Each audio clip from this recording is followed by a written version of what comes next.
Anybody know who Mike Dubke is? You might not. You might not know. You might be like, I don't know who that guy is. Who is that guy? Right? Well, who is he, Bill? I don't know. That's why I'm asking. Bill needs a show We're sheet. talking to him at 7:35. I have no idea who he is.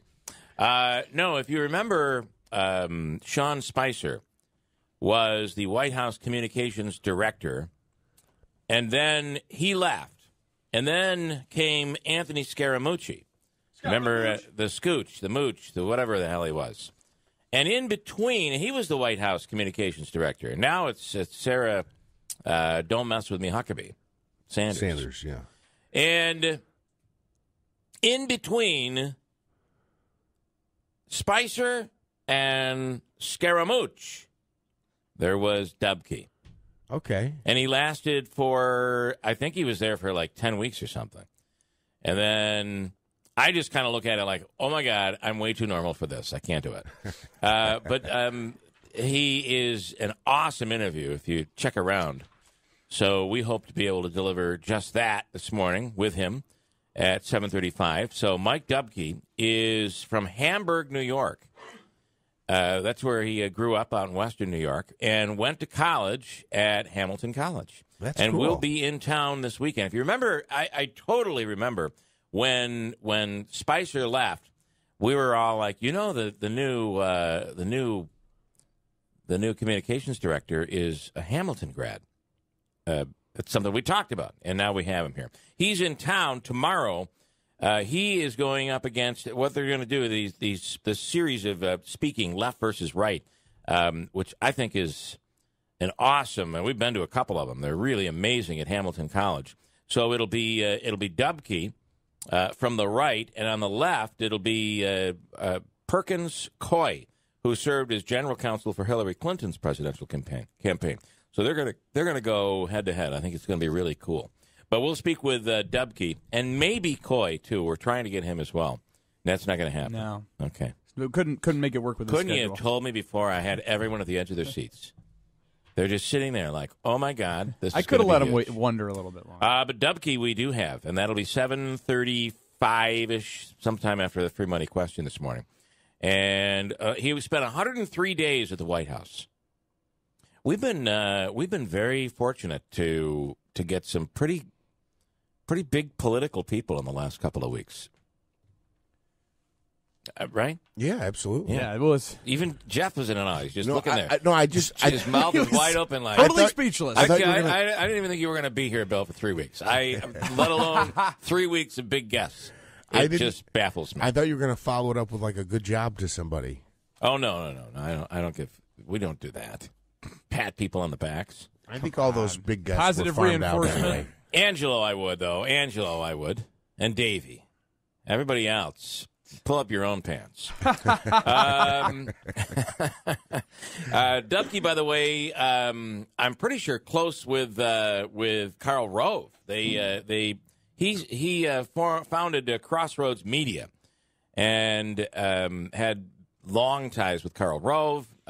Is very close with Sean Spicer, and I believe that if you were the communications director, I mean, think about it. You're sitting right there. The president is telling you, I don't think you went hard enough on that one. I think you got to be tougher on this topic, right? Yeah. Don't let them push you around. Stuff like that. And so you said Dubke's a good interview. I actually saw an interview with him, and I want to ask him about this today.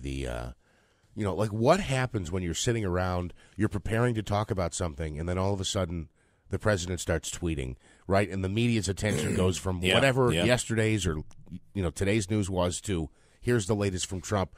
And how do you? I just couldn't imagine how do you prepare for that or how you handle that because it's the same way you prepare for the show every morning. Yeah, that's probably partially true. Sometimes you come in, it seems like it's going to be a wonderul day. Now, you're Bill's in a good mood, everything's good. Bill didn't say that, and then the next day, Bill actually went further than that. Yeah. Well, listen, we keep things moving. You got to keep the blood flowing, which I got to tell you, I felt the blood was flowing last night. Oh, was it? And I give credit to Liz Benjamin. Liz Benjamin. I was going to say, because I couldn't think of Spock. her name. I was not going to say that. What did you just say? No, I didn't say that. I hope not. What's wrong with you? I know. I probably won't have a job now. Yeah. Yeah, you and Megan, or what's her name Megan there? Kelly, Yeah. How about that? Getting fired. I was stunned when I saw that yesterday. And the question, will she go back to Fox? I don't know. She was pretty disparaging, said some pretty tough things about Fox. So maybe.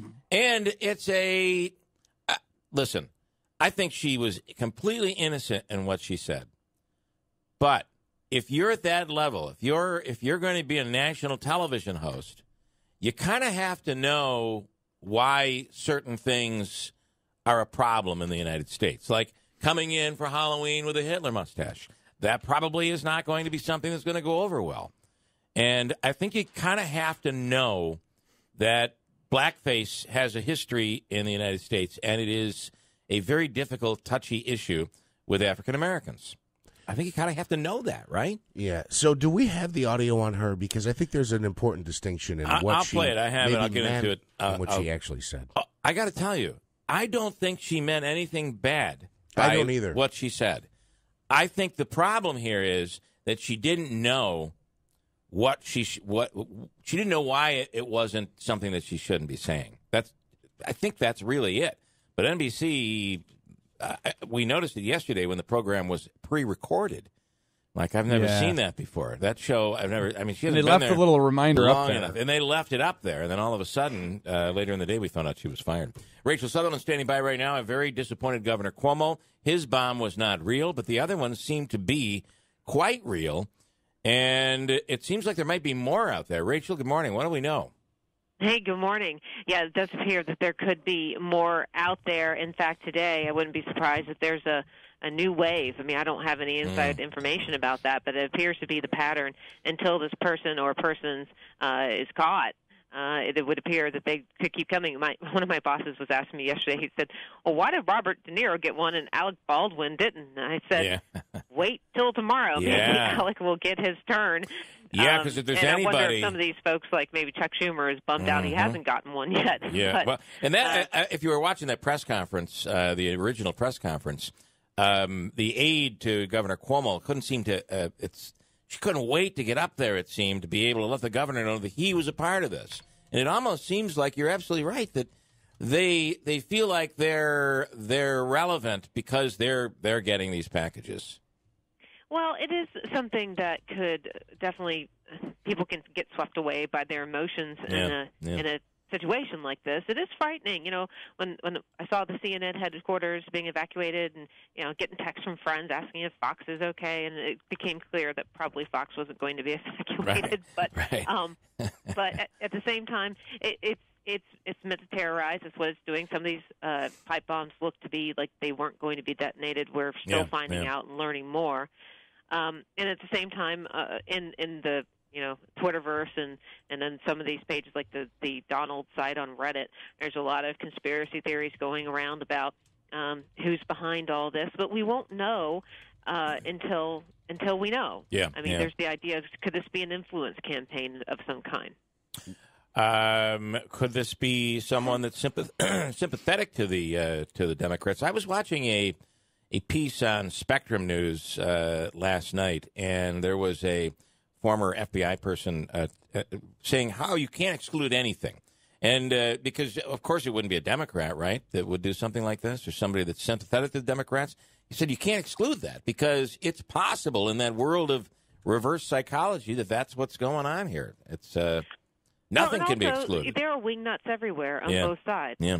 But definitely in my social media feeds, I've seen the theories and memes going around already about this. And so people want answers in a situation like this, and sometimes we just kind of have to simmer down and wait. Yeah. But a lot of this appears to be, I mean, there's misspelling on some of this. It looks very amateur.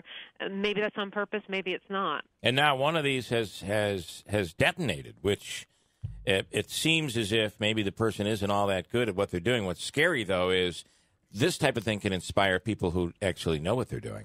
Yeah. And there could be some copycat activity. Quickly, Manaski. I just so there's a possibility that these came from, or some of these came from the same post office in Florida. One would assume there are video cameras. We would be able to maybe track the vehicle or the person who was dropping off these packages.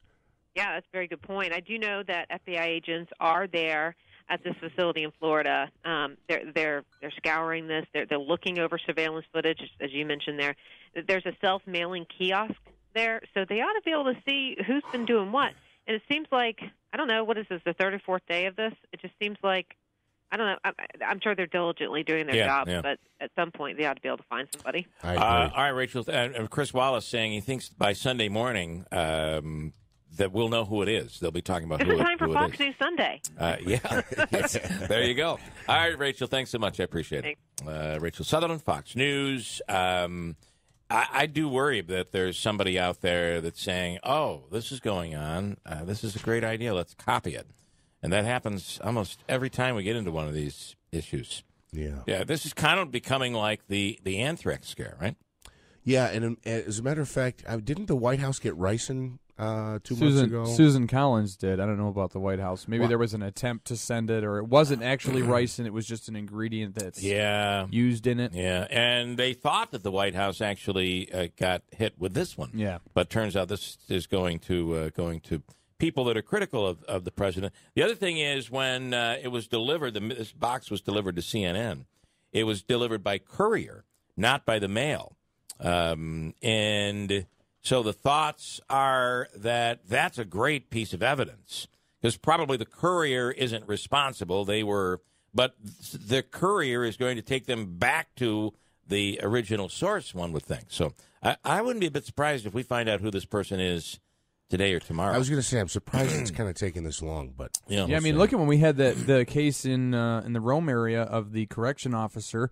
Somebody sent a bomb to his house and it blew up. Luckily, he survived that. But the United County Sheriff's Office, they were on that quick. Yeah, so. and the other part about this, either someone is so brilliant that they are trying to make it look like they don't know what they're doing. They can't spell. Some of the postage was wrong, I'm hearing. They didn't know that Casey Kasem really isn't at WTLB doing the top 40. Right? They didn't know that who they sent it to. Brennan. John Brennan, who's mostly an NBC guy, They didn't right? know that he was not sitting there in studio and waiting to come on over the weekend on NBC, which isn't even CNN. Yeah. So it does seem that, but they knew enough to have the return address, somebody that is prominent, which might make someone think to open up the package.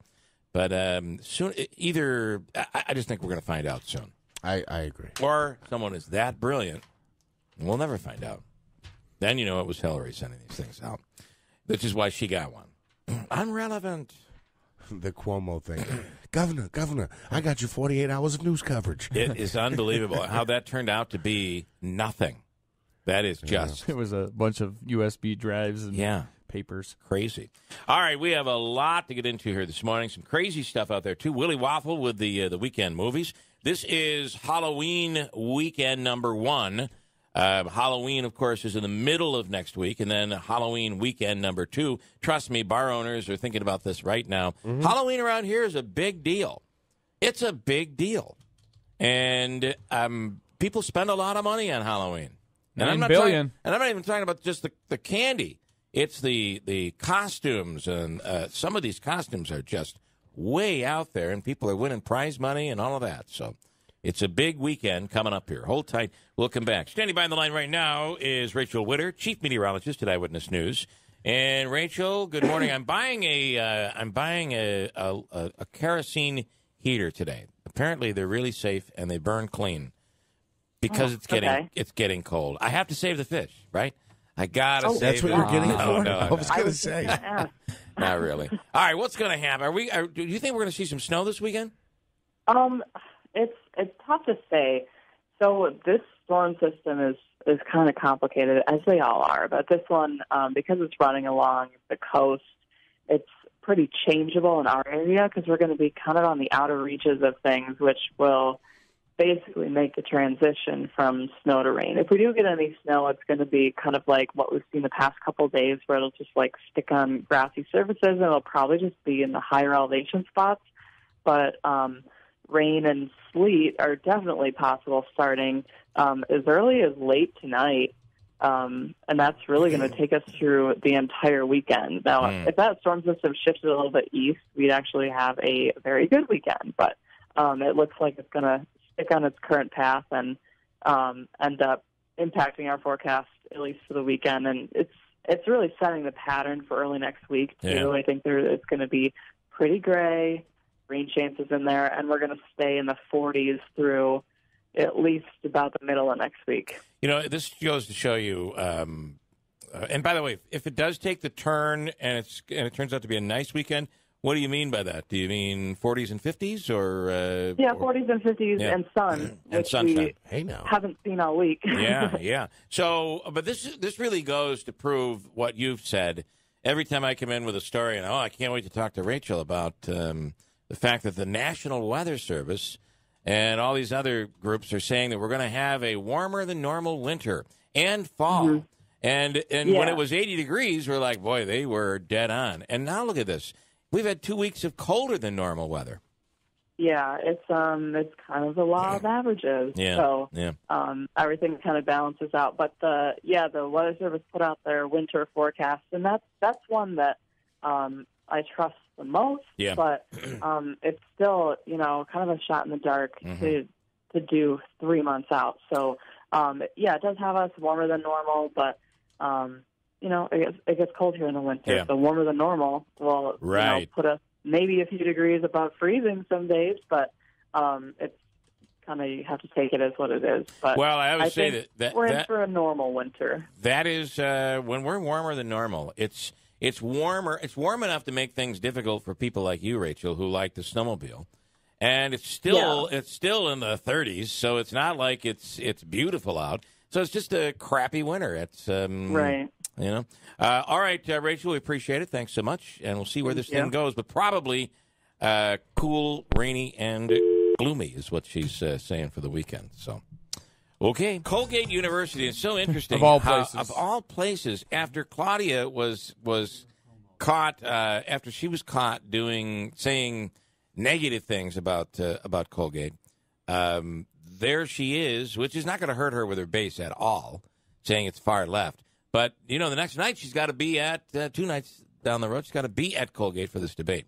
So the debate went on last night. There was one thing that you felt that both of them came off. I don't want to put words in your mouth. I'm sorry, that started playing there. So I just thought that there was a lot of interrupting. Maybe the problem was an hour wasn't enough, but there was a lot of interrupting. A lot of interrupting, which we've had plenty of interviews with Claudia, and that is typical. She will talk over you, especially when she gets upset, and she doesn't stop. But the surprise was you kind of felt that Anthony did that as well. I did, and I thought they were kind of. I don't know. I'm doing this gesture with my hands, like the talking, like beep beep beep beep beep. Like there were times where it reached view, the level of the view. Yeah, I thought so.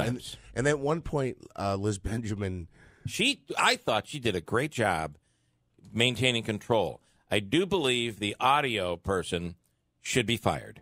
I know it sounded very echoey. Well, you knew you were in a big room. No, well, that's not the problem. They were trying to. When you have multiple microphones in a room, you're going to have trouble. Trust me, we deal with that every morning. Yeah. Which is why I'm always constantly adjusting the microphones because it's difficult because that'll pick up, that far mic will pick up something. It's always a problem. But you're in an arena, you're in an auditorium. It's going to be difficult. So what they were doing is they were pulling the mics down. So if Anthony Brindisi wasn't talking, they had his mic down. So then when he went to talk, they'd have to pull it up. They'd have to pull it up, and they were always about 4 seconds too late on everybody. Yeah. So the trick to that is that you don't pull it all the way down. You pull it about halfway down so that at least when they start talking, you can ease it back up, and it doesn't sound so abrupt. Yeah. But it seemed like they were pulling it all the way down, and when you'd hear him speak, it was being picked up. It was being picked up off Claudia's mic, and all you could hear was the echo. And I hate to be like that, but the audio is without audio. We don't have we have just a TV show here. So silent one. We do have the luxury of having TV here, but at the same time, that's really what that was. What was happening. It was annoying the crap out of me. Yeah. But it is what it is. What are you going to do? But that audio was really bad last night. But I kind of felt that she was more overpowering than he was when it came to talking over people. But at the same time, surprisingly, he was doing it too. You know, at one point, Liz I Benjamin agree with that. grabbed her forehead and kind of closed her Yeah, eyes. she did. She said something, I think, that was, I don't know exactly what it was, but I think it was kind of probably critical of Brindisi, because then her next thing was, and now we're talking about this, and then there's racism in California, which was a slam on what Tenney had said. Yep. And it's like, boy, you can see that frustration there right in Well, the face. the one thing I recognized, first of all, in interviewing Claudia, if you try to contest her in any way, she will just talk right over you.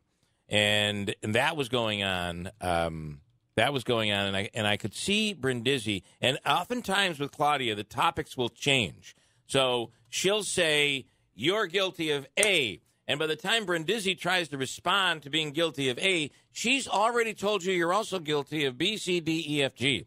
So if you notice towards the end of the debate, Liz Benjamin asked Brindisi, "I want to give you a chance to respond," and Brindisi put his hands to his head and said, "I don't even know what I'm talking about anymore." Yeah, I don't remember my response. And that, I'm telling you, I recognize that in interviewing Claudia, because that's what it is like. Sooner or later, you go round and round so much, you're like, I'm completely confused. My mind cannot concentrate on 5 things at the same time. This woman is the greatest multitasker in the world. It's just what she does to people that she debates. And I don't know if it's by design, but it does work. So who won? I don't think anything got changed last night, unless you have not paid attention at all. I don't know that anything changed. I don't know that your mind. I think if you're a supporter of Claudia Tenney, she definitely won. If you're a supporter of Anthony Brindisi, he definitely won. And if you're in the middle, there's only 9% of you, and you probably weren't watching. So, because if you haven't figured it out by now, Yeah. I'd love if someone would call in and be honest with us and say, "I'm one of the 9." And here's why. And here is, you are? 100%. Oh. And actually, I've met, I know somebody else who is in that boat, who's leaning one way, but is still not sure. And actually, I had somebody tell me last night, I'm now leaning in this direction. I'm still undecided. I'm now leaning in this direction. And I don't want to watch the debate because I don't want it to change my mind. That's funny. Okay. Yeah. How about that? I'll come back to square one, and I've come so far since then. So can I just say I'm I'd undecided. like to be proud to say is I'm not indecisive. I'm never indecisive. I know the left will scream at me for this, and I know the right will scream at me for this. I actually do like both of them. I actually do think they both want to do the best for the district. I don't think, and I guess I'll just leave it at that. But I actually do think, this kind of reminds me of, and you could probably make this case in most races, but this reminds me kind of the Arcuri Meyer thing, where you look at them and you go, I think they both have the best interest of the district. Not Arcuri, but... Well, it was Meyer Arcuri when they went at it. Ray Meyer. I thought you were talking about Kim Meyer. I'm sorry. I got confused there. Yeah, Ray Meyer and Arcuri, where you look at it and you go, I actually, and I know the left is probably screaming at me, how could you say that about her? And no, the I'll right's be doing that. I'll be doing that during the break. and the right hell are you talking about? Excuse me, he's probably saying that about me as well. So yeah. All right. Well, listen. But I am. I kind of. It's funny. funny. I've gone back and forth the last couple of right days. Smack dab in the middle of saying who in the world could be undecided. I know people who are undecided. They're part of that 9%, and I find it interesting in both cases. The people that I know, and now we add to you, the 2 people that I know are both Republican, and I will tell you are both leaning towards voting for Anthony Brindisi, but aren't quite there. So I guess that's your undecided. They say the majority of those undecided are Republicans. So interesting. We'll talk more about the debate next hour. Free money question of the day. I have a bunch of other stuff to get into. And as I said, we're going to talk to former White House Communications Director Mike Dubke, who will be at Hamilton College. That event is pretty much sold out, so it's not like you're going to be able to get tickets for it. But you're going to want to listen to this guy. This is not a guy who is a fly on the wall when it comes to this administration and the president. This is a guy that actually was in the room, and debating over how to communicate to America and the world with President Trump. Pretty big. He spent 103 days, which is not a lot, but in that White House, that's a lot. And we'll do that at about 7:40 this morning. Hold tight. Willie Waffle is next on WI. Oh, I got to say, Michael, on the pronunciation, what's the town you're trying to say? Well, the problem was... Mike says it's actually Oompa Loompa. Okay. All right, that's definitely, I'll keep that in mind. Write that, pronounce it down for the next time you do the story. 6:49 at WIBX. Can I tell you, it's kind of like the stadium, when it holds 30,000 people, but then, you ask people to call in, you get 50,000 phone calls of who was at the game when the historic moment happened. It's like there's 9% undecided, but 70% of the people we talk to actually say they're undecided about it. I was also, and somebody just sent me and by the way, I'm not questioning Donna either. Text message of one of the direct mail pieces, and my wife got this one yesterday. I don't get any. I don't know what it is. I think they've both taken me off their list. Yeah. I don't get any. They all come to my wife. God, it's going to be a. Because I think the women is the woman vote is something that Claudia Tenney is really pushing at. My wife gets a lot of Claudia Tenney. Everybody's afraid you're going to deconstruct it or break it down on the air. Well, I was going to say that I was going to do a contest where we bring in the direct mail piece and I hold up the backside, because sometimes on the backside it won't tell you. Like yesterday, one came in the mail, and it's this one here that says "rotten to the core," and it's an apple that's really rotten or something in the core. And then when you flip it over, because I'm like, oh my God, I wonder who this one is about. And I think this was an anti-Brindisi, if I remember. Oh, okay. But interestingly, that anti-Brindisi on the backside, we got the day before with a different flip side of it. I mean, the money that's being spent. I'll bet you that doing the whole district has got to be, to send these mailers out in the whole district has got to be somewhere around $20,000 just in mailing costs. Every time one of these comes into your house. That's a big district. Yeah. Willie Waffle standing by. I have John in Bridgewater who says he's one of the 9. John, I want to get to you. Davey, if you could, grab him and let's talk to him right after 7 o'clock. I'd love to talk to him. Willie Waffle on the line right now. Good morning, Willie. Good morning. Well, good morning. You're talking about money. How about I read the other day, as of September 30th, our 2 candidates have spent a total of $4.5 million. Wow. And Willie, that's just September 30th. Yeah, that's really unbelievable when you think about how much money. And that's what they've spent. Think of all the PAC money that's been pouring in here. Oh, yeah, double it. Yeah. And, Willie, you've done this stuff before. You could send out a direct mailer for an assembly race, and postage might cost you $7,000-8,000. Yeah, easily. So that's for an assembly race in an assembly district. The congressional district is easily 2 or 3 times bigger than that. Oh, yeah, and it depends on, how many people you want to reach. I mean, it sounds like, the stuff you've been getting, they're specifically trying to target female voters. So that'll cut down some of the costs. But you're right. I mean, when you're talking about, a potential of, 250,000 voters, maybe 300,000 voters, that's a lot of money to put into mail. Yeah, and, listen, I'm collecting them. They're stacking up. They are stacking up. We're getting 2, 3, 4 a day. That's a lot of money. So, all right, we're going into part 1 of Halloween weekend, by the way. Any Halloween stuff? There's a Red October movie coming out, but it's not Hunt for Red October, right? No, it's not. It feels like it's a sequel to it in some way. It's called Hunter Killer, and it's not a Halloween movie. It's a submarine movie. Gerard Butler as the newly minted captain of the USS Arkansas, and he's sent into Russian waters because an American sub has gone missing, probably shot down by the Russians. And when he gets there, his decisions will either stop or start World War III. Boy, that is Red October. Yeah, it really is. I mean, and then the funny thing is, the movie is maybe half as good as The Hunt for Red October. It's not horrible. I would call it the quintessential good enough movie. Okay? It's got enough action. It's got enough tension. It's got enough political twists and turns to where you're going to stay interested, and you want to see how it all ends, even though you can predict it at every single turn.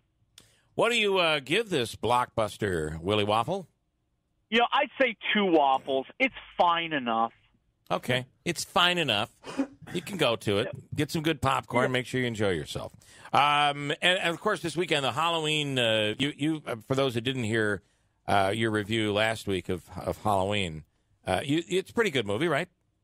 Yeah, I think it's a decent movie. I think that, it had a chance to be really special, and instead it's just kind of okay. I mean, there's just a lot of okay right now in our movie theaters. Yeah. Because this is not exactly the biggest time for people to go to the movies, especially this weekend. It's Halloween weekend. A lot of people are going to go out and party. A lot of people are going to sit at home and eat all that candy that they're supposed to hand out next week. So there's other things for people to do.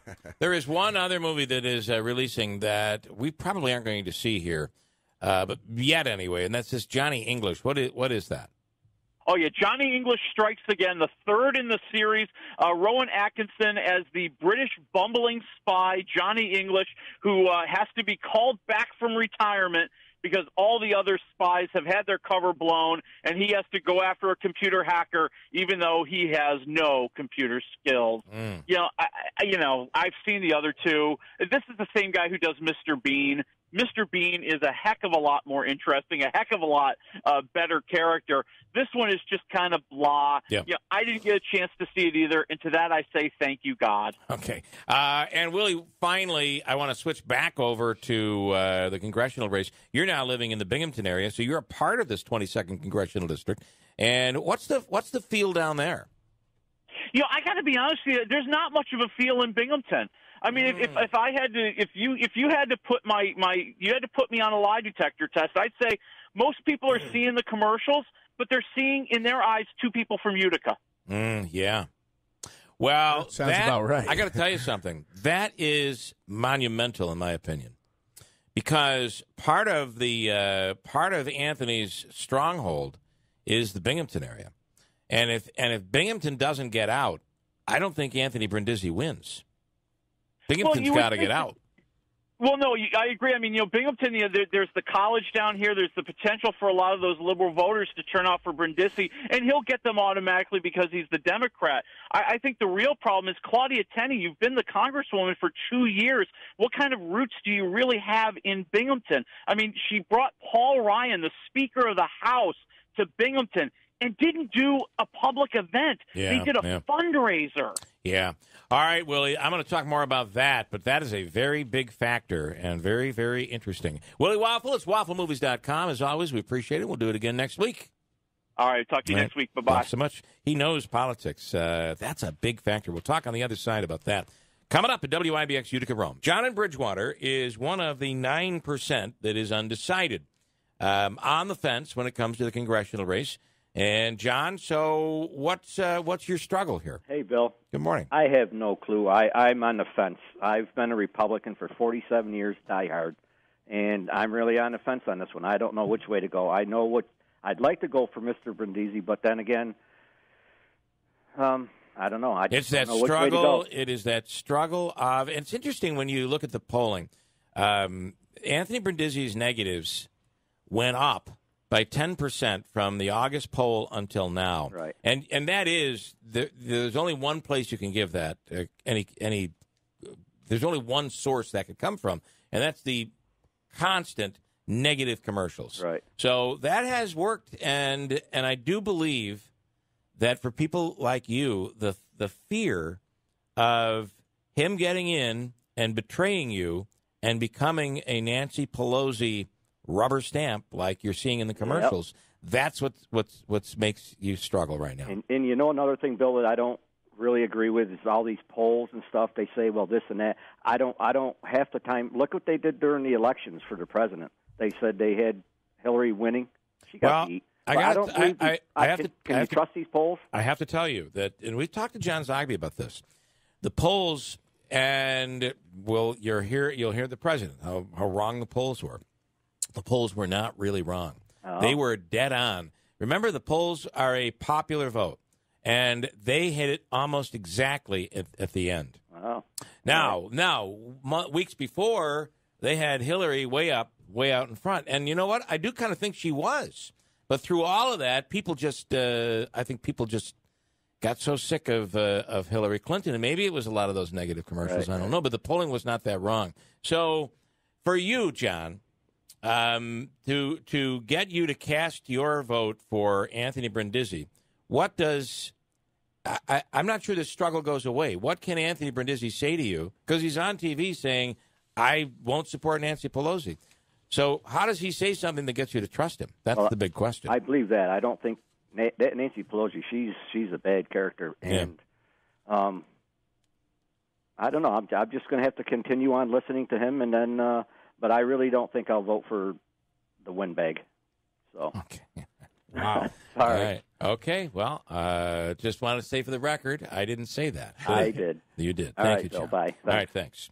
I wonder if, and that's an interesting, if anybody else wants to pipe in, I do have a few more minutes here to do this. 315-736-0186. I wonder if somebody like John is exactly, Donna, same thing. Others that I've talked to, same thing. It's all down to just can't find myself voting for a Democrat. I struggle with that. And I do wonder if they don't vote. Well, that's interesting, too. And if they don't vote, it's a dead heat. Yeah. And it's pretty tight as it is. Boy, that's interesting. If that 9%, Sienna's got it 46-45, what percentage of the 9% undecided says, you know what, I'm just going to let everyone else decide. I'm going to vote for everything else, or I'm not going to go out. Yeah. A bad weather day, when you're not standing firmly on the ground, a bad weather day can just blow you over, blow you right out of the way. And maybe that happens, right? So are you a type of person that you're going to vote? Yeah. Oh, yeah. You wouldn't say I'm not going to vote. Yeah. Are you the type of person that gets in there and still could be undecided and you'd be like, fine, I'm doing this? Could it come down to something like that for you? I don't know. I should say yes. That could happen. Like a little eeny, meeny, miny, mo going on there? No, well, not eeny, meeny, miny, mo. I'm just saying. Flip of the coin. You wonder, because I'm not sure the struggle goes away for people. I feel like I've done this with both candidates. I've said, okay, here's the reason why. And I'm not going to get into the reason why. But I'll find an issue or I'll have something or maybe even someone else will say something. And I'll go, you know what? You're absolutely right. And that's the reason I'm going to vote for candidate A or B, right? And then the next day, something. Yeah, and then I hear something. I'm like, well, there's another debate next Thursday between the two. Lou in 315-736-0186. Lou in Utica, you're on. Hi, guys. I would have loved to ask your last guest a question. I think Brindisi made a huge mistake yesterday, and he's making a huge mistake throughout the campaign. To your point, the 9%, that's who he was speaking to yesterday. The 9%, and a lot of them are Republicans. What was the mistake? Why isn't he telling them that Yeah. Representative Hanna is out working for him, that Cherry Bollert is supporting him, and that Republican Mark Butler is for him? Yeah. I think that's what would calm people's fears down. I mean, who knows more about what happens in Congress, what a congressman's job is, and what they can do for Utica than Hanna and Bollert? Nobody. And he should be screaming to the mountaintops that they are supporting me. Yeah. That's a good point. You have a lot of moderate Republicans out there that are vocal about their vote for Anthony Brindisi. Good point, Lou. I'd like to hear your last caller call back and tell us if he knew that and if that affects his vote. Yeah. Okay. Fair enough. Thanks. Just one point on what Lou said. He's right that Bollert and Hanna both have done the job, so they understand what it entails. But they're not backing Anthony over Claudia because they think she's a better public servant, or his office will run better. It's her stance on policy issues. Well, national politics. I don't think you can put words in their mouths. Lou, call back and we'll clarify that. No. I'm saying I don't think you can put words in Hannah's mouth, and you can't do it in Sherry Buller's. Monday morning, Hanna will be on. Awesome. Let him say it. Awesome. Why is he voting? Why is it his? Is it his hatred of Claudia? Is it his hatred of her policies? Is it that? What is it? Why is he willing to come out as a Republican for Anthony Brindisi? And he'll speak that way in his own words on Monday. So that'll be worth listening to, I think. Jim in Rome, you're on the radio. Hey, good morning, Bill. How are you? Good. What do you think? My concern with Anthony Brindisi is you keep saying that he's not going to support Nancy Pelosi, but he's not going to support Trump. He's not going to support any of the Republican votes. So he's going to go along with the Democratic ticket. He just may not vote for her to be the leader of the Congress. I think he's been very, and I think this is strategic. He's been very, very, even last night, made compliments to Trump on some policies and said, listen, I'm going to vote the way for my district, not for a political party. But then you can say goodbye to any money to us, because whoever the leadership is, they're going to have his vote. Yeah. That's how Congress works. Well, I don't know what money we've really received. I mean, most of the money we've got. Said he's brought money in to the lab. She has, but that money oftentimes is a Schumer deal. So there's a Democrat that's bringing money in. I'm not trying to change your mind either way, but let's go back just to politics of this. Brindisi is saying, A, I'm not going to vote for Nancy Pelosi, and B, he's been very, very careful not to be critical of the president. It's the one thing every time we've had him on, he doesn't say anything negative about Donald Trump. So now here's the question, though. Is he saying that for political reasons, or is he saying that because that's the way he'll vote down the road? And I think that's your question, Jim, right? Can I trust him when he's telling me he's not going to? He said, I won't vote for impeachment. Can you trust him when he says that? But all he said is he won't support Nancy Pelosi. He hasn't said he's going to support any Republican causes. No, what I'm saying to you is what I'm saying is that he has said, even on the debate last night, he has said that he supports President Trump on 2 or 3 different things he was talking about last night. But my point is he saying that for political reasons, or does he really mean it? That's the question. I think he's saying it for political reasons. Okay, all right. Well, that was my question for you, Jim. Thanks, man. I appreciate it. All right. Sue in Utica, you're on the radio.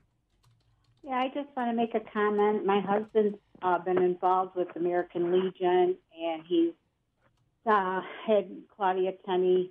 You know, he's seen her in Albany with some of the Legion activities, and he came home with some stories, and he says he's a Republican, and there's no way he's going to vote for her. She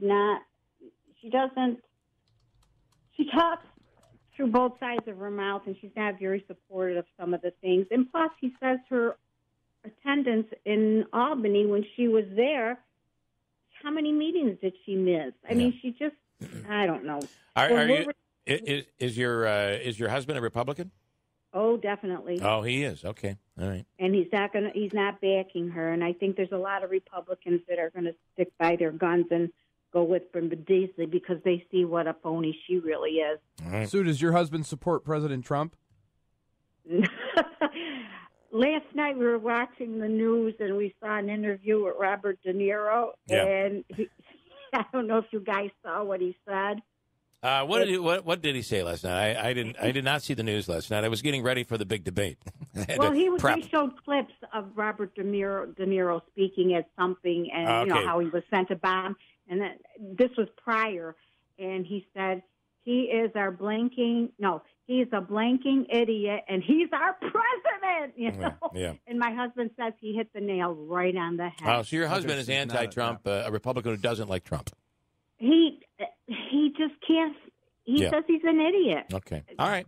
Okay. You've won over your husband. I got to tell you, he treasures his relationship with you. Well, I didn't have to do that. All right. That's cool. Trump did it himself. All right, Sue. Thank you. Carl in Ilion is the last one I'm going to get into right now.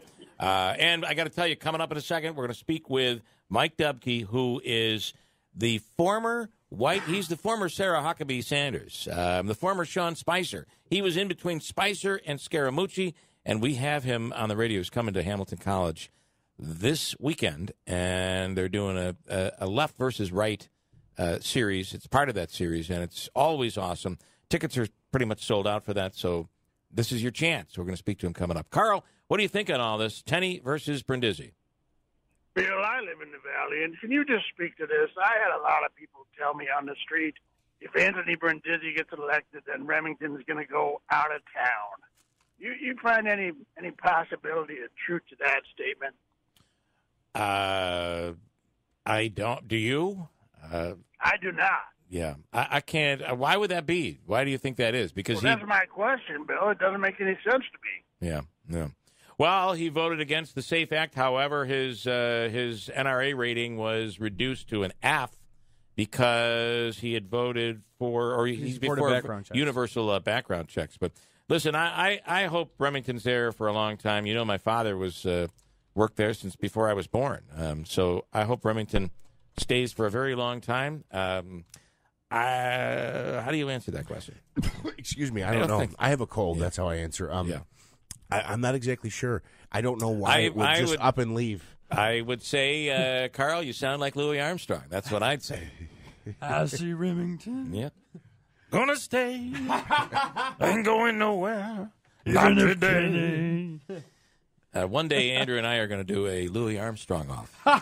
And nobody will win. Nobody will win. Nope. 726. We'll come back. Hold tight at WIBX. And today, we do not exclude. Today's the free money question. It's worth $100. And our man Harry is standing by right now in New Hartford. Harry, you ready to go? Yeah, let's go. All right, it's worth $100 for you, okay? Okay. And let's give it away. Here's your question. You have 7 seconds to give us the correct answer. Who was the White House communications director after Sean Spicer? Ready, go.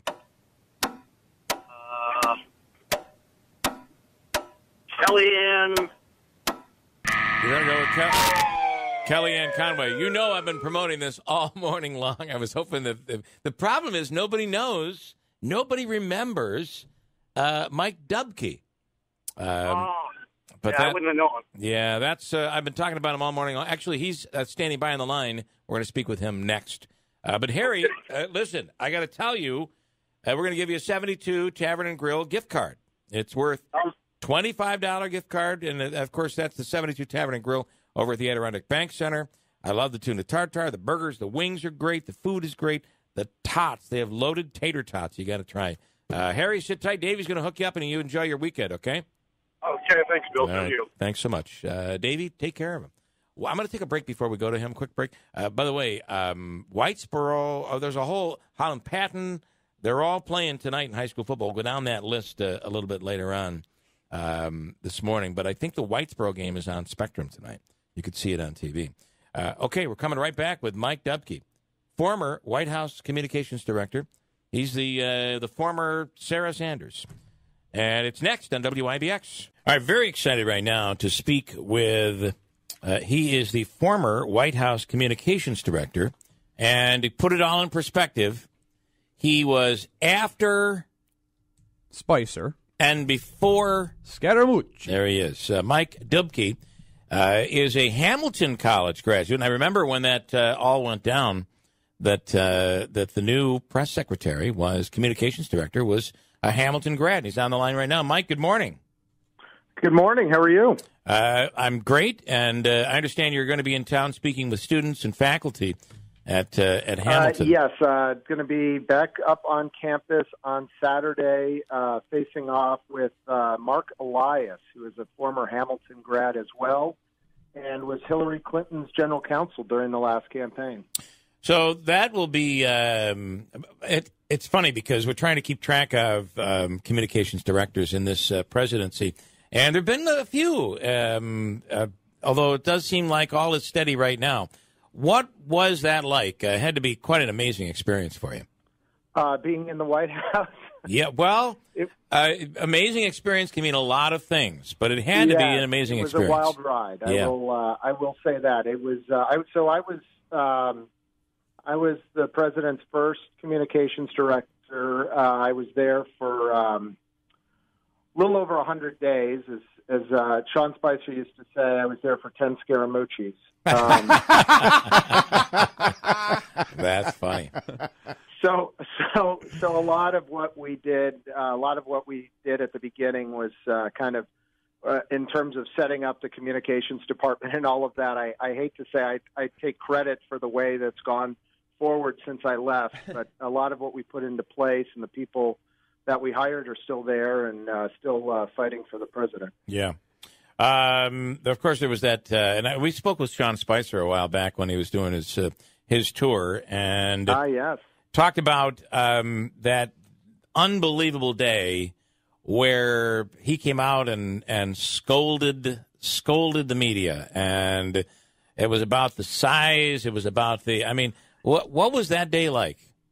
Being there, well, I was in my living room. The reason I got brought in was because of that day. I started 2 weeks into the administration, but from Sean's point of view, I think I'm sure he said this on your program. That was one of those instances where first impressions are everything, and he wished he had the ability to do that as a do-over. But he felt like he had to fight, and look, the president still feels this from day one, not getting a fair shake from the media elites, and had to come out swinging. And so that's what Sean attempted to do on that first day. Yeah. Can I ask you about how Trump, when you're preparing to address the media, you talk about coming out swinging, and he swings quite a bit on Twitter. When you're getting prepared to address the media, I'm sure in your mind there's a number of topics, but you're probably most focused on the most recent thing, whatever happened the day before, and then you're getting ready to go out there, and I would imagine some of that is disrupted. Your routine, your plan is disrupted when the president sends out a tweet. I guess my question is, after he does that, do you consult with him and say, how do I explain this? Do I say you didn't mean it this way? Who guides you on how to interpret what the president is actually trying to say? And in some cases, like 5 seconds ago. I will say this: it's a double-edged sword, and I find it, and I don't mean this as an insult in any way, but quaint to think that we have a day to think about this between each tweet. I mean, literally, I was probably 25 steps from my office to the Oval Office, and there'd be another tweet that goes out in between those 25 steps. So a lot of times what we did was just wait for the next tweet, because we wouldn't have to address the first one. Don't look here, look here. Well, and so I guess that's right. Forget it. That's old news. And what I find was 24 seconds ago. What I find now dealing with this. it gives whole new meaning to let's get out in front of this. All right. Yeah, exactly. I mean, we had the 24-hour news cycle, and then I was joking when I walked into the White House. We now live in this 24-minute news cycle. It literally, with the tweets, became a 24-second news cycle. Oh, so was there so was there any theory to his tweeting now? Is it really legitimately just when he wants to tweet, he does? Look. There's a couple. There is a method to it. But to be blunt, those tweets are not. Some of them are discussed beforehand, because one thing that we discovered, and one new way that this White House communicates that old White Houses didn't have the ability to do. In the old days, even during the Obama administration, where they had Twitter but they didn't use it, you'd put out press releases on major pieces of legislation or a policy issue, or a change of direction that the White House was going in. And there's kind of and you're in the news business, you know how this is. You get a press release, you decide whether or not you want to report on it, and then maybe you do an interview about that press release that comes out. There's a very kind of step-by-step method with press releases. The president's tweets are so powerful. We started doing press releases when I first started there, but by the end, we weren't even putting out press releases unless we had to, because it had to go into the official record. We were working with the president to put tweets up, because they got covered almost instantly, and they got covered almost completely. So as opposed to a press release that might get covered, or we have to wait to see if it was going to get covered, we would have instantaneous feedback on the tweets. So there is a method to it. The president does work with his communications and his press shop when pushing out important pieces of information, and then he also just does it himself. Yeah. You can almost tell when he decides it's time to go, he goes. As he put it, I'm the president, you're not. So it works for him. That has worked. It works probably in the Oval Office. It works during 60-minute interviews. It just works. Right. So the Bob Woodward book and some of the other stuff that has come out. What's your take? And by the way, did you have to file a? Did you have to sign a non-disclosure and all that when you left? No disparaging type? No. So I did not work on the campaign, and I think a lot of the references that are made to these non-disclosure agreements had to do with individuals that were on the campaign, because that was a private enterprise. When you work for the federal government, there's all these whistleblower provisions and all of that. So there's not really a non-disclosure agreement for a government employee. Got it.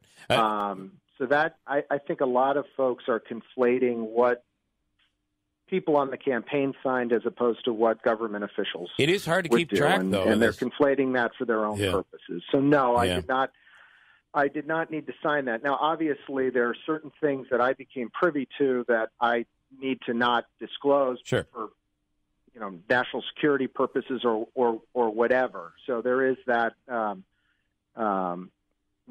recognition that there are certain things that you do not disclose. But in terms of interpersonal relationships and all of that, I did not have to sign any of that. So on the Woodward book, what do you think? I think when I read a book like Bob Woodward? I mean, there's certain things in the book that I read them and I go, look, I know that's not true. So, for instance, there was a section that Gary Cohn, who was the national economic advisor to the president while I was there, didn't want the president to take action on, I can't remember what it was, steel tariffs or something like that. Yeah. And so took the order off of his desk so he couldn't sign it. I mean, I know that to be untrue because the president is very fastidious about not having any paper on his desk. Next time you watch a interview from the Oval Office, you'll notice there is nothing on that desk but a telephone and a little box with a button in it that he presses to get his Diet Cokes.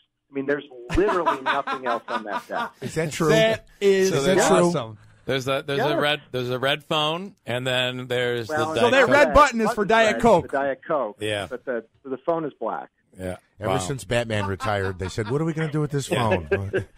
Wow. It's just, I mean, things like that. When you've got these when you've got the media hyping up this, Gary, Cohn took this paper off the desk and all of this. I'm like, it's just, it's hyperbole. It didn't happen. So then I question, some of the other items in the book, and a lot of times, what these books are? It's a way for different officials to get back at one another, and a lot of times that's what leaks are. Yeah. I mean, part of my job was to plug leaks while I was in the White House. Because Bob Woodward is a credible journalist, so clearly he is a credible journalist, someone's telling him this. I have no doubt that people told him that story. Yeah. I'm just saying that if you did a little bit of backup research on it, and maybe I'm pulling at one or two things that are very untrue in the book that probably shouldn't have seen the light of day in it. But I'm just saying that's what I look for in the books, is to what's credible, what's not. Fair enough. When you say plugging leaks occasionally, that you had some leak plugging to do, were you able to identify some people who leak things? Did you talk to people? Did you have to replace people? I mean, I know that's probably finding new people was not your job, but what do you mean by plugging leaks?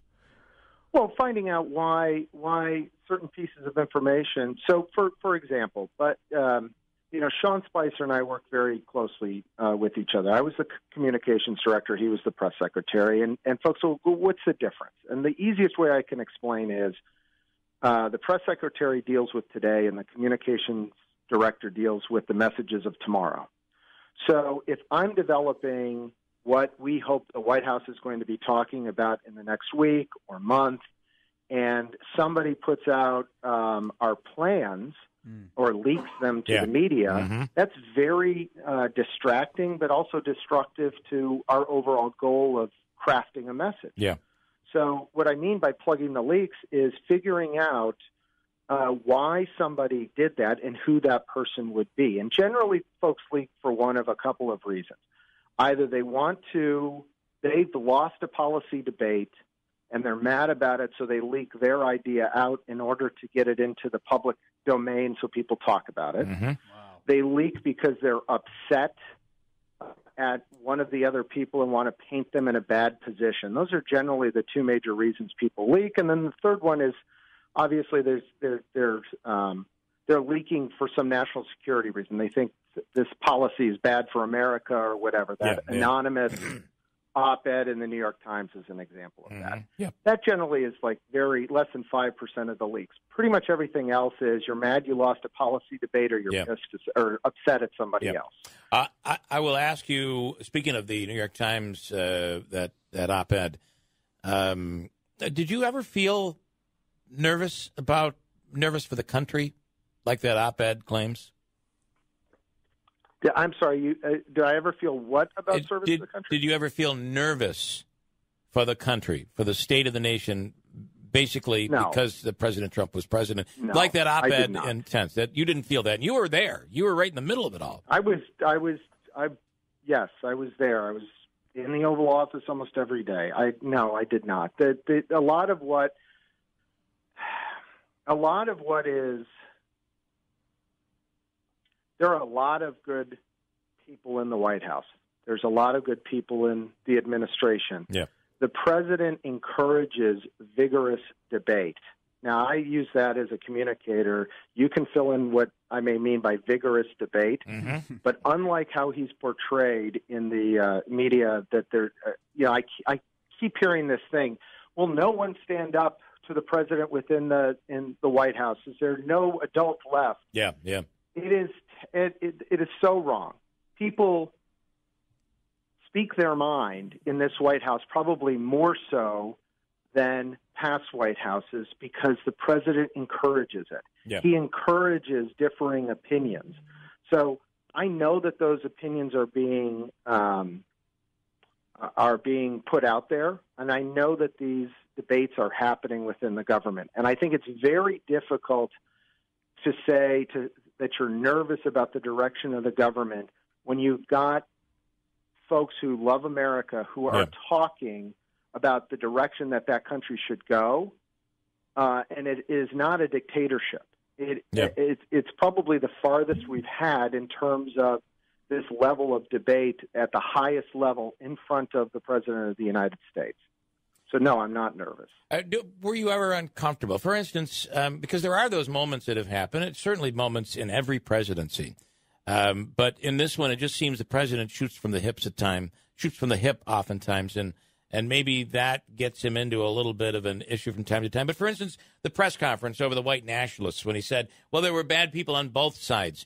It looked as if, as I was watching that John Kelly was like, oh, my God, if I could do anything to get him away from this podium, this microphone right now. That was certainly a very uncomfortable moment for America, right? And you probably weren't still there at that time. Yes, it was. I'll answer that in two ways. One, on the John Kelly side. For that press conference, that was supposed to be about economic development. Yeah. It turned into a press conference about Charlottesville. And it turned into a press conference about Charlottesville because of the president.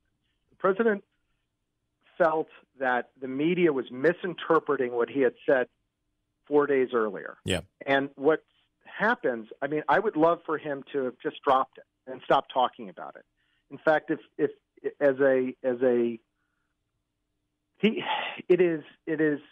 there's one thing that you could say about the president, he very rarely lets it go in terms of a verbal battle. Yeah. Sometimes that would be from my position, that would be the better way to go. Lower the temperature in the room. Let's move on to something else. But he wants to finish that conversation. That's what that press conference turned into that day. And I think what Kelly's reaction, my guess is like, here we go. This is all going to be about Charlottesville. It's not going to be about the economic announcements that we had for today. Yeah. So that's one thing. The other thing is, I would say, when I took the job, I was very clear to the president and said, look, I'm going to try 3 times. If I disagree with you on something, I'm going to try 3 times. And at the end of that, if you want me to do what you want me to do, and, I don't have any moral qualms about it, I'm going to do it. Yeah. But I just want you to know that's how I'm going to approach this job. So that's we would have these debates. I would argue with him, no, we don't want to say that. And I would try the 3 times. One time he looked at me and he goes, Tupke, you've said it twice. Do we really have to go to a 3rd time? I don't want to do that.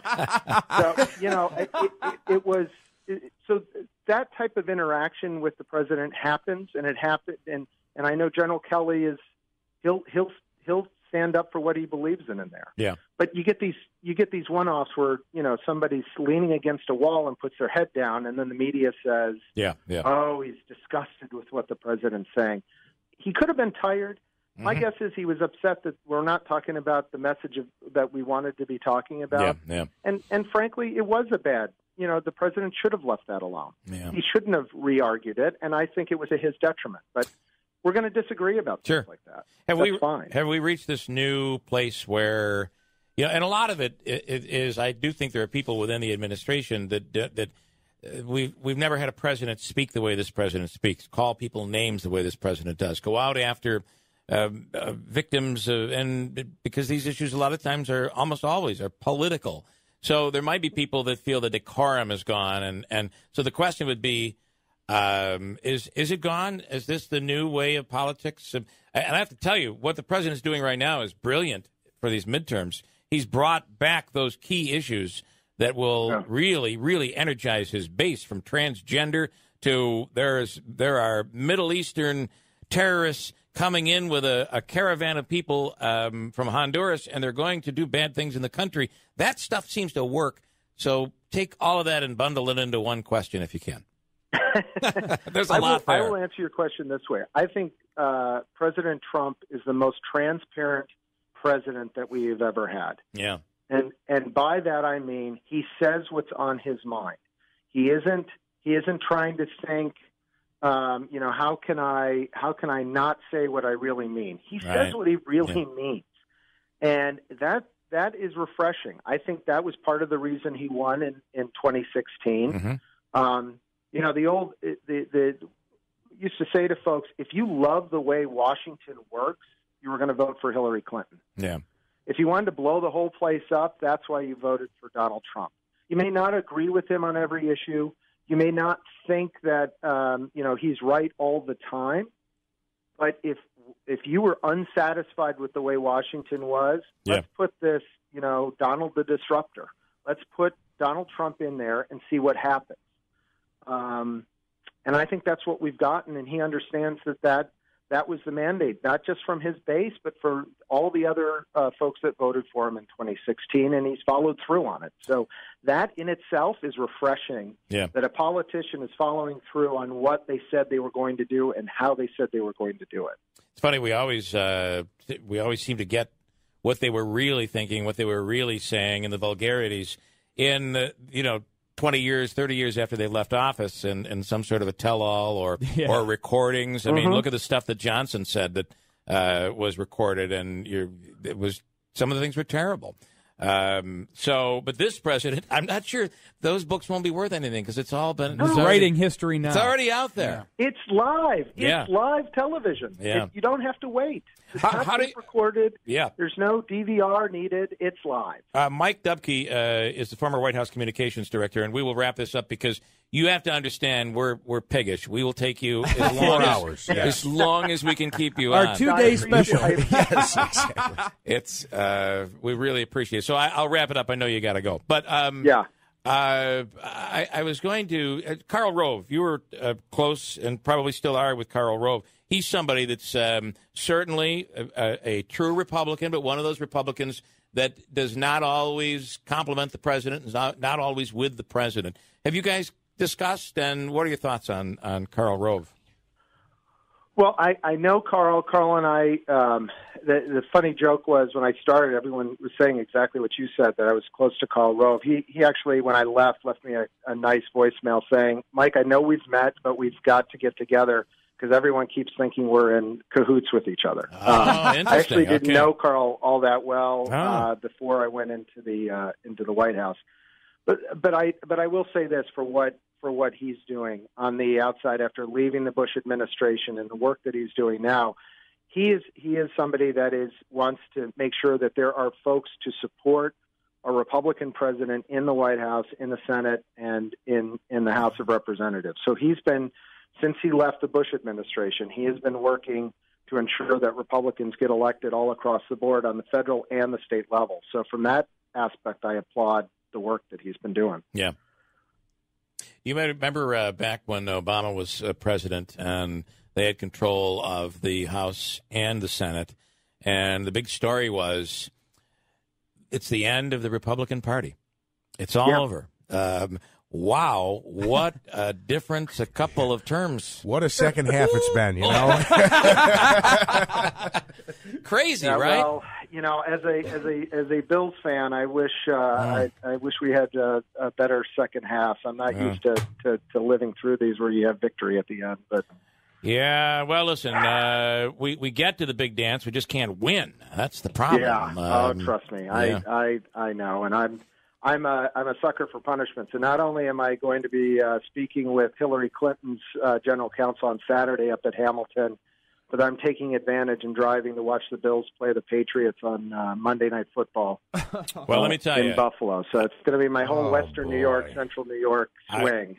Mike, I think you're going to have, I'm telling you, it's every other week. 1 week the defense plays, and we do well. The next week, last week, the defense was horrific. And you scored 5 points. Yes. So we're due. It's our week. And Patriots are going down. I hope and pray that you are right. But, it will be an energetic fan base, I can tell you. They haven't had a Monday night game in Buffalo for probably a decade. Yeah, it's been a long time. So, well, listen, it has been a great pleasure. The fact that you, during this unbelievable time like we've never seen in American history, you were there. You were more than a fly on the wall. You were debating with the president, and to be able to speak with you is a great honor. And by the way, you're from Hamburg, right?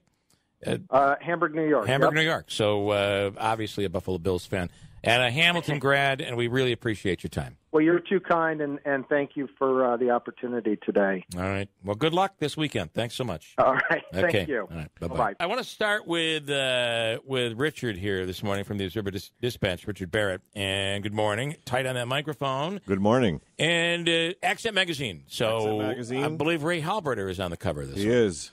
Big get for us. He Yeah. doesn't do too many interviews. He does not. I mean, I think we've had him maybe twice since I've been here.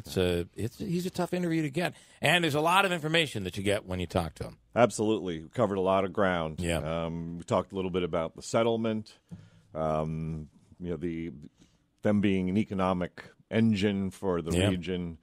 It's really pretty impressive. It's a great success story. Turning Stone turning 25 years this year. Never knew that started out as a bingo game. Yeah. In a trailer, and it's quite a success story what they've built and diversified. Jackie, were you there in the beginning? Did you go when it was when they first opened? It was just tables. It was a hall, and it was just blackjack in there. So, now look at it. They've got 16 different enterprises. That was back when I used to win back in the day. Check that out. Yeah, that is photo. A highly talked about photograph right there. This is the ribbon black cutting, and white. The black and white. And among those standing there with scissors in hand are Senator Joe Griffo and Assemblyman at that time Dave Townsend. Yeah. And that that's nice job on getting this picture in the magazine here. Thank That's you. a throwback. And I will say this, not that I'm looking to compliment Ray Halberter, but man, he might look younger. I don't Today. know which He does, one he yeah. looks younger. Yeah. He does. Good for him. Dropped a little weight as well. Yeah, he's looking healthy. So you get into that, and then of course holidays coming up. We're getting close to the We holidays. got Thanksgiving stuff in there. Nice little story about keeping the conversation pleasant around the dinner table. That's not easy in this political climate and Yeah, everything. yeah. So we got a story about historic Old St. John's Church celebrating the bicentennial. That's a pretty amazing place as well. They have a chalice in there that was gifted to them by a pope. I think it was Pope Leo. Oh, that's really cool. And some amazing stained glass in there that was Tiffany designed. All right. Yeah, we have something there on Taps Hour Duty. Mark Williamson doing a great job. Yeah, that's interesting what he's doing with that program. Military burial service, and that's catching on. He's trying to take that nationwide, actually. So in order to get this magazine, however, you have to be a home delivery a subscriber. So please go to utica.com/subscribe. Comes out in Times Telegram tomorrow and OD on Sunday. All right, cool. It's a great read on the Halbritter story. There's a lot. I found out a lot that I didn't know. Well, that picture alone is something worth looking at. Got the string tie and everything. Yeah, really great. cool. All right, good stuff there, Richard. Thanks so much. We appreciate it. And, of course, that's tomorrow's Times Telegram down in the Valley and the Utica OD. subscription only. So, Correct. and if they want to subscribe, they can reach out to you guys, and Correct. they would get the magazine this weekend. Absolutely. Okay, cool. Yeah. All right, Richard, thank you. Thank you very much. And I'm not going to break, so you can hang if you'd like. Absolutely can. Bring some coffee for Richard. He's going to hang. Jackie Izzo is the mayor of Rome and is in studio right now. Good morning. Good morning. So it seems like just yesterday we were talking about how your budget had to be done by the end of the month, That's and right. you were confident, and guess what? It's done. It's done. It's done. So talk about that accomplishment. That's a big accomplishment. Well, we're very proud of it. This year, not only were we able to continue to stabilize taxes with a 0% increase, but we also had no increase in our water and sewer rates. And we are providing the same level of high service that our residents are accustomed to. So we're getting things done. I think, holding the line on taxes and not accomplishing things, that would be a different discussion. Yeah. But we are actually making progress and still holding the line for the residents, and that's important. I think this, Richard, would be a great story because Rome is about to, in this next year, is about to become extremely a lot going on there. Busy and construction, and it's going to look pretty busy. We have a lot going on, and obviously the DRI projects, I think some of them should get off the ground next year. This is the usual. We're still waiting for contracts from the state, but we'll have a lot of construction for the next few years in Rome, and all different types of projects. And some of the stakeholders are beginning to leverage the money, which is important. Hopefully, we will leverage it 2 or 3 times over. That would be great. We're going to have a really big project taking place in the 300 block of West Dominic Street, which is the last adjoining corridor to the downtown. We had that planned before we won the DRI, so there'll be a streetscape project that's done there, and we're going to have a special announcement about that soon, too. So there's going to be something really cool happening on that block. So lots happening. We had a ribbon cutting this week for a new building on Griffiths, 32,000 square foot building, which will house NISEC and probably some other tech companies. Space at Griffiths is becoming hard to come by. Yeah, we've really built it out. It's been the base is a great success story. But when you were running, your big thing was you wanted to bring the base and the city and downtown together. So because it seemed like well, it was 2 different entities. Right. She's okay. We're all right. Sorry. You almost hit her. No, he didn't hit me. You've done that though. Andrew's my man. You've been able to pull that off. Yes, as a matter of fact, for the first time ever, we are joining forces at Mohawk Valley Edge and the city, and we're going to do a request for interest. So request for proposals is going to be a request for interest for developers, and included will be sites not only in the city, but on Griffiths. And so we're trying to now say to developers that are looking at our area, this is one community. Yeah. And, the Woodhaven project will be very, very important. The 825 being done, and then the Stewarts, Building 240 coming down. It made a big difference because now when you're at Stewarts, you want to look down the street. Well, what's down there? Well, now the MVCC campus comes into play, that renovation. Hopefully we will win the CFA for the Y, which will be our next big catalyst project. We're talking to some developers about housing over there. So lots of neat things are happening. And finally, the holidays are going to be look different in Rome this year. We're going to have, as a matter of fact, we've already got the Christmas decorations are out. The guys are starting to change light bulbs and and that's those are coming from 2 different sources, right? Well, Trinkus and RCIL, where a lot of the displays came from. The Trinkus ones, really, there aren't many of them left in their original form. Okay. A lot of them were rebuilt by our park staff, and so they've been repurposed but the intent of what they were is still there. Yeah. So, yes, we're getting ready for a great Christmas season. And the rink, what's the plan there? Well, I don't think the rink's going to happen in this season because we don't have a contract yet from the state. That's one of the DRI projects, but it will definitely be there next year. Right. And hopefully the build-out of the community space at City Hall might be happening at the same time because those 2 are going to go hand in hand. But that's going to be a really good experience to get people downtown. But the coffee shop is getting ready to open downtown. We're talking to several other restaurant type businesses that are looking to come in to that block. So if I come here next year at this time, we'll be talking about a totally different look to our downtown. And you'll be waiting probably in the green room. I'll be waiting, yes. Yeah. Oh, absolutely. Yeah. I will be, at some point I'll get on. Yeah. She's coming soon. She's coming. She'll be in here soon. That rink is a great idea, and it brings a quaint little feel right to downtown. But we need, cold weather sustained for this to work, right? Because isn't that what happened? No, actually we don't. You won't. Oh, you don't? No. They'll have chillers. This is run by a chiller. It's a mat. These are portable. This is the beautiful thing of this, and that's how they do it at Rockefeller, because there's not... Oftentimes, it'll be 75 degrees in New York, and you see people skating. Right. So that's what this is going to be. So what we'll be able to do, though, is we have the Christmas tree. We do all the lights the night before Thanksgiving because we want to catch everybody that's in Rome visiting for Thanksgiving so they can see all the displays. We will be able to have the rink come on board the same night, and then we'll carry it through. Nice. We'll probably carry that through maybe to March.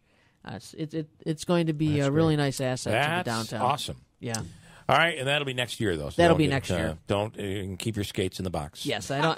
Yes, that's keep them in the box. Yeah. You can go to Kennedy Arena. Okay, that's true. Right. Indoors. Indoor places. All right. Good stuff, Jackie Izzo. You're doing a great job. Thank you. Thank you. And Richard, Accent tomorrow and Sunday. The Valley tomorrow, Utica OD on Sunday. Got a break, 8:39. I want to tell you another big thing that's happening is Meghan Markle, who is probably the most famous female in the world right now, is wearing Herkimer Diamonds jewelry. And we're going to talk to Dr. Renee Shavat from Herkimer Diamonds coming up. And it is actually, from what I understand, it's been so big that they have kept their professional miners on over at Herkimer Diamonds to continue mining because of the demand on Herkimer Diamonds. They have to get more out to be able to create the jewelry. So it's a whole line that's being released. It's pretty cool. We'll speak with Dr. Renee Shavat coming up at WIBX. Microphone. You know, we are, this Tuesday, we are 1 week away from the end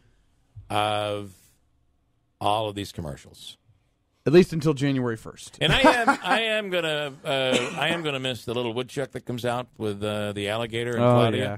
I will miss that commercial. That was a nice one. It's playing every 10 minutes.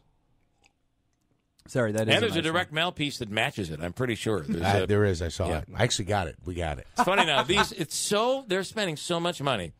You're actually getting paperwork to go along with the commercials you see on TV. Yes. Honey, grab me the direct mail piece. The one with the alligator. Come on, the commercial says, if you'd look to Section 3 of your mailer. That's exactly it.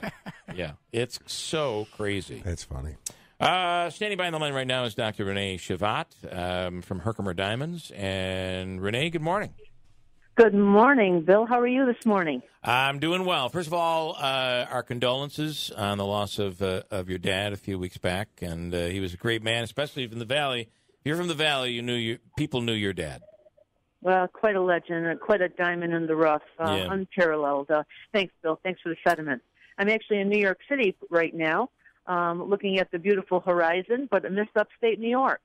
Well, don't come back until after next Tuesday because you have to watch all these commercials. The alligators and the swamp and That's the only thing that I'm not missing. There's a little bit of a reprieve from the local, but we've got them down here too. All right. Yeah, but they're probably different candidates at least, obviously. Yeah, you don't know. So. All right, this news for you has been enormous. Did you know this was going to happen, that Meghan Markle was going to... With the Duchess? Yeah. Oh, amazing.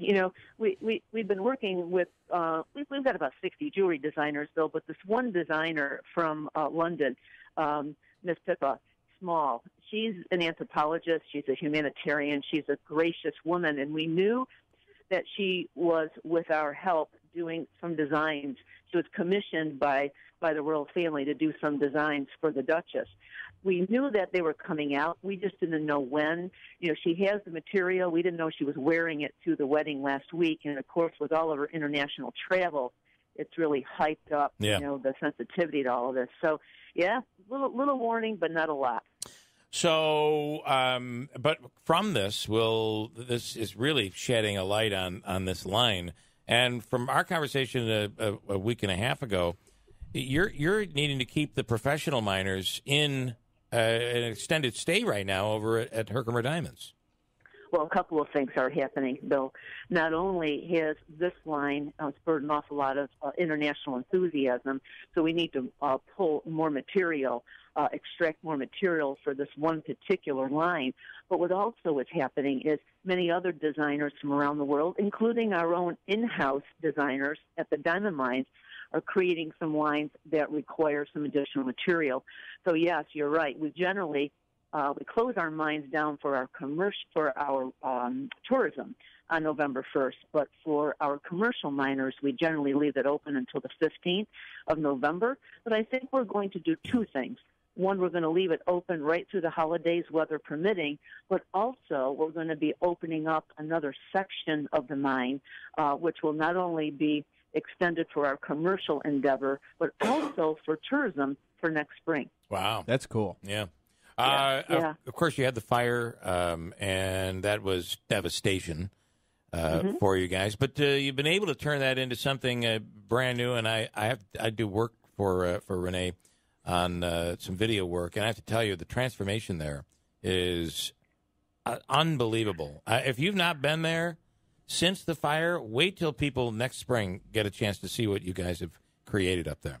Yeah, and we're not stopping. We've got another 6 or 7 weeks of good weather. I hope that we can continue to do this next phase. But yeah, we're really looking forward to having many more local residents visit us next year, and actually come on down for the holidays. And this line for the Meghan Markle line will be available for the holiday season, Bill.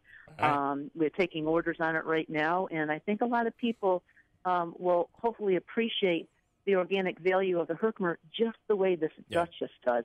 She's truly a force, Bill, in the market. Yeah. And it really is shining a light on Central New York and is doing a lot for economic development, and it adds more jobs, too. Yeah. Well, it's interesting. It's all good stuff. We all work so hard to find that lightning in a bottle. And you work, and you go into meetings, and you strategize, and we're going to do this, and then you throw it out there, and nothing happens. And then when you look the other way, all of a sudden something like this happens, and you never even expected it, and it blows up incredibly. We tried to put this jewelry on you, and it didn't happen. It didn't. Listen, I've been wearing it, and it just didn't.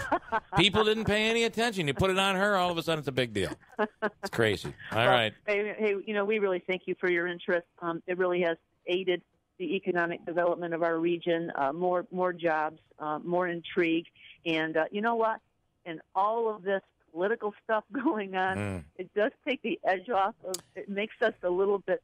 We smile wider when a good news story like this hits our area. Yep, we are inundated with all the alternative. There's no doubt about that. So, all right, Renee, thank you so much. I appreciate it. All right, I'll be traveling back upstate New York. See you then. Congratulations, Dr. Renee Shavat from Herkimer Diamond Mines. We'll break and wrap this up for a Friday morning and head into the weekend. And we'll do that next to WIBX. Brandon Lang for the weekend. I want to get some quick predictions in. And if you're looking to do a little extracurricular activity this weekend, I just saw, Brandon, that they're going to start taking sports bets, sports betting in Atlantic City now. That's believe it or not, they have been. Oh, they have. That's part of the been going down there. In fact, buddy of mine. Well, you know what it is? It's one of the casinos is now adding it this week. Yep. I don't know which one. Was down there, and the guy actually won like $180,000. Wow. And collected right in front of him. Wow. So yeah, I said that Atlantic City was going to boom once this thing went, and it's booming. It's happening. By the way, do you like for the Mega Millions and all that? Do you play those? No. Yeah. He makes his luck. Lucky as Hollywood Henderson, the linebacker of the Cowboys, who's won twice. Really? $28 million and then $20,000 in Texas. Oh my God! So he's won the lottery twice. So wow. It's a pretty amazing story if you read it online. We were talking about it yesterday when everybody asked. And listen, I don't even know what the results were. Did anybody win the $1.6 billion? That was one early ticket in the week, in South Carolina, but the Powerball this weekend is at $750 million Saturday. So one person won it in South Carolina. One person. Yeah. So they took home. I think their take home was like $535. The guy immediately quit his wife and took another job. So quit his wife and that's exactly what he did. He didn't even waste any time. It's just bang. Okay, some games. The Bills are doing Monday night. I'll save that one for last. But the Jets at Chicago, what do you think? Big number. Jets have been a nice dog for Todd Bowles. 11-6 their last 17. I think we're in for a high-scoring game. The Jets seem to be playing overs right now. We saw Chicago last week, nice little over. Jets 38, I think 38-20. They've combined to go over 50 last few weeks. I'm going to go Jets Chicago over the posted total. Giants host Washington, 1 o'clock game. What an ugly game. Giants. Got it, an ugly game. Yeah. You can punt. If you want, you can punt. We can move on to the next game. I would venture to say Washington's the play just because of the offensive line of the Giants and just how poorly Eli's playing. I mean, inside the 10-yard line 3 times last week and turnover downs, field goal, touchdown. It's terrible football. I'm going to take Washington. Green Bay at the Rams is one of the 4 o'clock games. I'll tell you what, Aaron Rodgers in his NFL career, this is the largest underdog he has ever been. For me, if you go back to last year, Green Bay has gone over the posted total 12 of their last 15 games. All they do is play overs. This game reminds me a lot of the Minnesota Rams game from, I think, 5 weeks back, 38-31 final. Kirk Cousins went up and down the field on the Rams defense. I think Aaron will do the same. I just don't know if their defense can get enough stops. I'm going to play over. I would lean toward Aaron plus all those points because the back door's open when you're getting close to 10, especially when he starts slinging around the lot. But I'm going to go over the post total there as well. All right, now I know you're gonna be like, well, he's a Bills fan and he's an idiot. But I'm going to tell you something. This is not an easy game for New England because if the Bills defense comes to play, they can be trouble. Okay, am I an idiot? No, there's 5 words that you don't say often in this business. You don't say them. It doesn't happen often, and I've always learned that they're the right side of the game. Double-digit divisional home underdog. Yeah. You don't get it much. You don't get a divisional home dog catching double digits. Double-digit divisional home dog. I've learned over the years it's a take. Still not sold on New England's defense. Last week saw the Bears go up and down the field on them. They're leaking a little bit. I think it's going to be a high-scoring game. I think Buffalo's going to have some success offensively. Derek Anderson, another week underneath his belt to get familiar with the offense. They've been great at home this year so far. I would lean towards the points.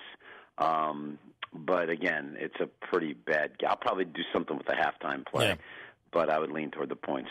How about tomorrow night, Syracuse and NC State tomorrow night? Boy, big game, real big game. It's funny.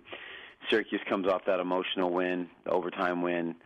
North Carolina State probably got Clemson's best game of the year, undefeated, gets beat and gets dominated pretty handily. Now they come in here a small favorite. I just think if you play this game, you got to lean towards the home dog. Syracuse, I know the road team has covered all 5 meetings between these two since 2013, but I don't know if NC State warrants being a favorite here. And by the way, Babers at home is 2-0-1 against the spread this year, so pretty interesting game. And you're going to see an interesting. I think you're going to see platooning of the quarterbacks tomorrow night. I think they have to because they're both playing so well. You can't when you got both guys playing as well as they are. There's nothing wrong with playing two, as we see with Alabama. Yeah, it seems to be working a little bit. Georgia's trying to do it too as well. But Syracuse at home, they just listen to go into Clemson and play Clemson as tough as they did shows you what Syracuse is capable of, especially with what Clemson did to NC State last week. Brandon, is this idea of the multiple quarterback like what baseball's experimenting with an opener? I think it's. I actually happen to think it's ridiculous. I know it's college; it's different. Do you think we would see this in the NFL? And do you draw any correlation to that in the opener in Major League Baseball? Something the Twins and Rays did? You'll never see it in the NFL ever. Hope in the you're NFL. right. I think in college with recruiting kids now and trying to get kids and how competitive recruiting is, you can't set that other kid while the other kid's playing. You've got to see playing time, and that's the thing with Alabama. Real quick, is that had Nick Saban not put in Tua in the national championship game, he was transferring. Him and his parents had made the decision. He was transferring. What's crazy about that story is Saban caught wind of it and knew he had to play Tua. It wasn't. Everybody makes Nick Saban to be a genius because he put 2 in the third quarter. No, Saban had always intended on playing him in that game. It was just a matter of when, because he was gone. He was transferring. He was not going to set anymore. And as it turns out, he ends up winning the game, and Saban looks like a genius. That's the luck of Nick Saban. Before you do any betting, you might want to go to Brandon's website. It's BrandonLang.com. We'll do it again next week. Brandon, thanks so much. Got it, guys. All right, have a good one and win some money. That Syracuse game, by the way, is a 7 o'clock game tomorrow night, and it's on ESPN2. How about that?